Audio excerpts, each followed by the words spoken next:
Play Dirty is a crime caper with high stakes and an even higher scope for failure. This Prime Video film centers around a seasoned robber, Parker, who is concerned with one thing and one thing only, always coming out on top. So when he's pitched the idea of pulling $1 billion heist, it doesn't take long for him to put his chips in and assemble the best team he can find. Admittedly, once assembled, it's not much of a lineup. There's Grofield, Parker's longtime friend and a failed thespian, the cheery couple Ed and Brenda, steel-footed Stan, and the untrustworthy Zen, who is at the plan's center. Using her intel, the team is planning on robbing a lot from the hands of another criminal group, the Outfit. The fact that Parker has a long-standing rivalry with the crime organization poses a problem of its own, as does the standing tension between him and Zen, who is responsible for the death of their former crew. Thus, the margin for error remains high. However, fortunately, the central criminal's penchant for getting himself out of tight corners is higher still. Spoilers ahead. Play Dirty plot synopsis. Parker and his crew start off the story with a heist at a lucrative bank.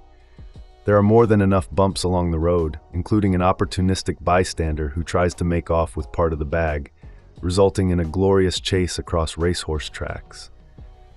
Still, in the end, the robbers manage to escape and reconvene at the safe house, with only one death between them. That is, until one of their own, Zen, turns on the rest of the group, gunning down almost every single one. Unfortunately for her, Parker, the legendary criminal, manages to walk away from the incident with his life. Naturally, in the aftermath, he's eager to find her again and settle their crooked score. A few strategic visits to the right people help him track the woman down in her lair. However, Zen reveals that she has already invested all the money from the last heist into a new, high-paying job. As it turns out, she's a former member of the elite guard for a Spanish country that is currently under dictatorial rule. Even though the recent discovery of a sunken ship and its treasures could be a boon for the nation, President de la Paz has a different plan in mind. He wants to showcase the treasure at the UN, from where he has covert plans of allowing a third party to pull off a heist and steal the artifacts. In the aftermath, he plans on taking his cut and bolting, leaving his country in ruins. Consequently, Zen and the rest of her squad plan on pulling off the same heist to leave the tyrannical ruler ruined and penniless. In turn, Parker comes up with the better alternative of simply robbing the third party directly after they do all the heavy lifting by infiltrating the high-security UN building. The only problem is that Parker has killed Zen's contact, who has been feeding her information about the other organization that Paz has hired for the job. Additionally, the third party, the Outfit, itself poses a big issue for the robber, since he has a previous bitter history with them. Nonetheless, unfettered by all of these complications, the robber continues to put together a plan. Soon enough, he swaps out most of Zen's crew for his own, which includes Ed, Brenda, Stan, and Grofield, and a plan begins to come together. Yet, one of Zen's obsessive teammates almost ruins the entire scheme by trying to sell Parker out to the Outfit. In the confrontation that follows, the robber escapes with his life but finds out that the UN robbery has been fast-paced by 24 hours, pushing the rest of the crew to implement their plan in a matter of hours.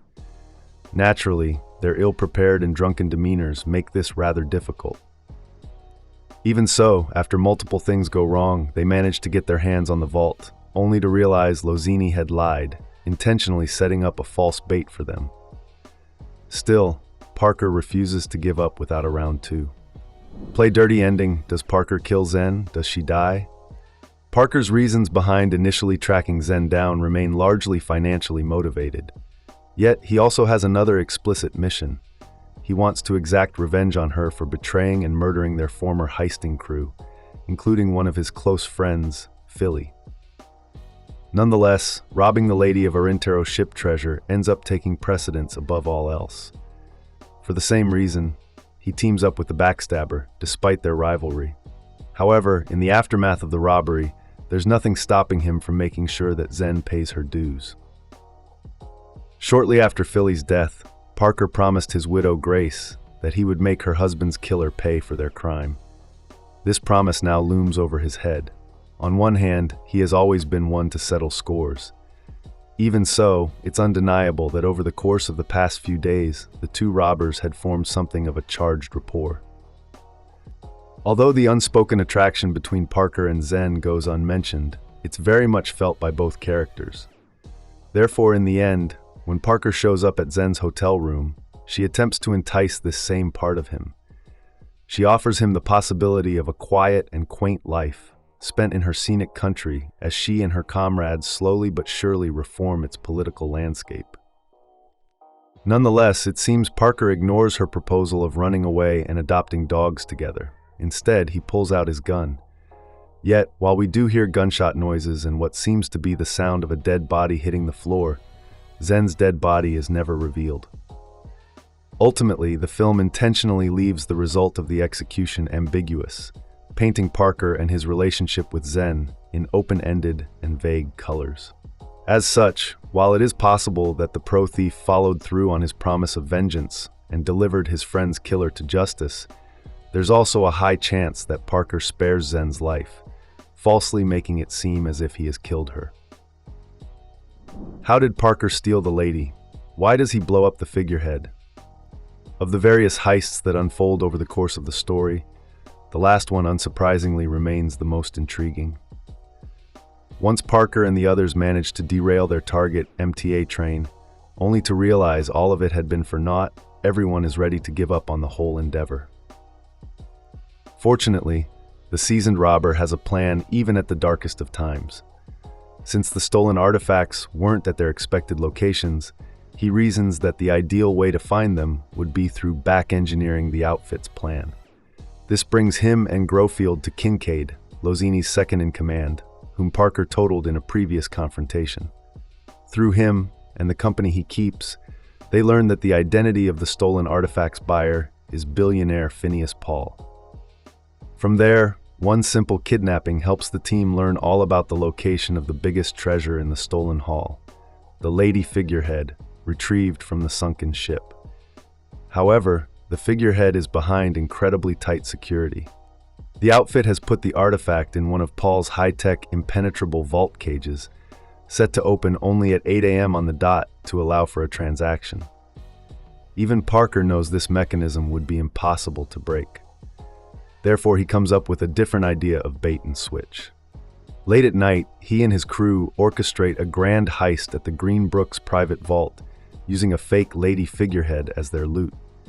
Simultaneously, they fool Paul into thinking he has managed to get past Stan, who is supposed to be watching him. Naturally, Paul immediately informs Lozini and his men about Parker's plan, compelling them to give the truck driver, Grofield, a damning chase. In the end, they manage to get their hands on the artifact and decide to quickly make the delivery to the billionaire, expecting a later payment. Nevertheless, to Paul's horror, once the figurehead arrives at his residence, he uncovers the artifact to be a fake. Meanwhile, now that they have managed to divert the attention away from the vaults, Parker and his team patiently await the cage to open at its allotted time, opening up the door for them to simply walk in and steal it. Yet, nothing is ever that simple. Before the figurehead can be tied up and taken away, Lozini and his men arrive at the location. Still, the robber had thought of even this alternative. He knew that the entire charade would end up being a game of seconds, one that he could very easily lose. For the same reason he had rigged the lady up with explosives. Simply put, Parker would rather destroy the figurehead rather than let someone else have it. In the end, that's exactly what he does, bringing the entire caper to an explosive end. What happens to the outfit in De La Paz? Parker's decision to blow up the lady remains multifaceted, retaining another reason beyond his desire to ensure he doesn't lose. Throughout the film, the robber is at odds with the outfit, an organization that he was previously a part of. However, some complications between them, involving the convenience murder of Lozini's predecessor and a possible theft, put Parker in the group's bad books. As a result, for the longest time, they insisted that he never set foot in New York City again. Inevitably, the robber took issue with this decree.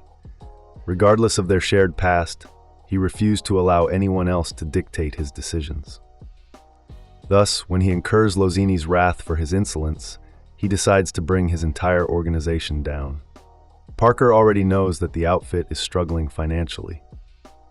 Therefore, he's also aware that the deal Lozini has struck with Paz is an incredibly important one. Consequently, by destroying the figurehead, he gives the dictator and his men a reason to demolish the outfit. Furthermore, he delivers Lozini to his death on his own before escaping from the premises with his crew. Yet he makes sure that the entire endeavor hasn't been everyone's waste of time. While rigging the figurehead up with explosives, he steals a few gems from the statue as payment for himself, his crew, and even Grace. In fact, he goes the extra mile and makes sure that Paul and Paz can be implicated for the chaos that unfolded around the stolen treasure. This finally becomes the final nail in the coffin of Paz's political resignation, allowing Zen's nation the possibility to thrive under the leadership of her mentor, Colonel Ortiz. Thanks for watching. If you like this video, make sure to like and subscribe for more.